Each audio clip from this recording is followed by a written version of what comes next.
जी नाज़रीन, हिन वक़्तु असां मौजूदु आहियूं वज़ीर आला हाउस जे करीब PIDC वटि, जिते सिंध प्रोफेसर्स लेक्चर एसोसिएशन जा जेके मेंबर आहिनि उन्हनि जो हिते एहतजाज पियो हले। हिते सॼी सिंध खां आयल इहे लेक्चरर ऐं प्रोफेसर्स आहिनि जेके टाइम स्केल ऐं ॿियनि मुतालबनि जे तहत इहे एहतजाज कनि पिया।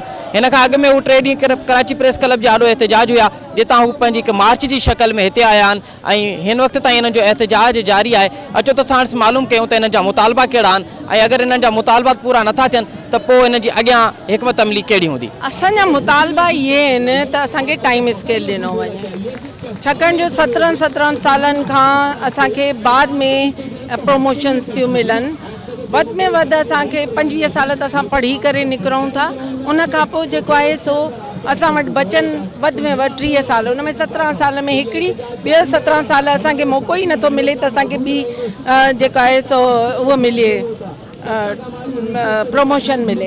1 पॉइंट एजेंडा जे तहत असां सभु हिते गॾु थिया आहियूं, प्रेस क्लब ते असां गॾु थियासीं, उते असां एहतजाज कयो, उन खां पोइ असां CM हाउस ॾांहुं मूव कयो आहे ऐं हीउ धरणो असांजो तेसिताईं जारी रहंदो जेसिताईं कॉलेज जी उस्तादनि खे टाइम स्केल नथो ॾिनो वञे। अॼु जेको असांजो एहतजाज आहे हीउ असां कॉलेज जी प्रोफेसर्स जेके 30 साल सर्विस करण खां पोइ हिकिड़े ग्रेड में प्रोमोट ते रिटायर थी वञनि था, उन पंहिंजे असां हक़ वठण लाइ जो असां CM हाउस जे साम्हूं गॾु थिया आहियूं। असांजो हिकिड़ो ई एजेंडा ऐं मुतालबो आहे त सिंध जे कॉलेज जी प्रोफेसरनि खे बि ॿियनि मुलाज़िमनि जी टाइम स्केल ॾिनो वञे। टाइम स्केल जी घुर बुनियादी तौर ते असां 2010 में कईसीं ऐं छो कईसीं, जॾहिं असां वटि मौजूदु जेको प्रमोशन सिस्टम आहे उहो एतिरो तबाहल आहे त असां 17 में कमीशन क्वालिफाई करे अचूं था।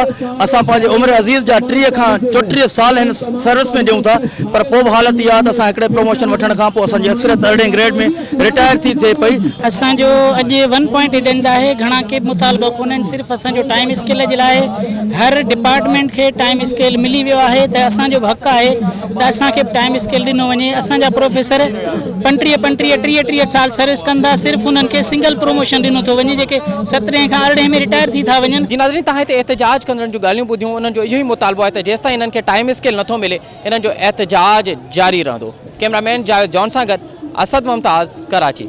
विज़िट कयो अवामी आवाज़ मीडिया ग्रुप जी वेबसाइट awamiawaz.pk।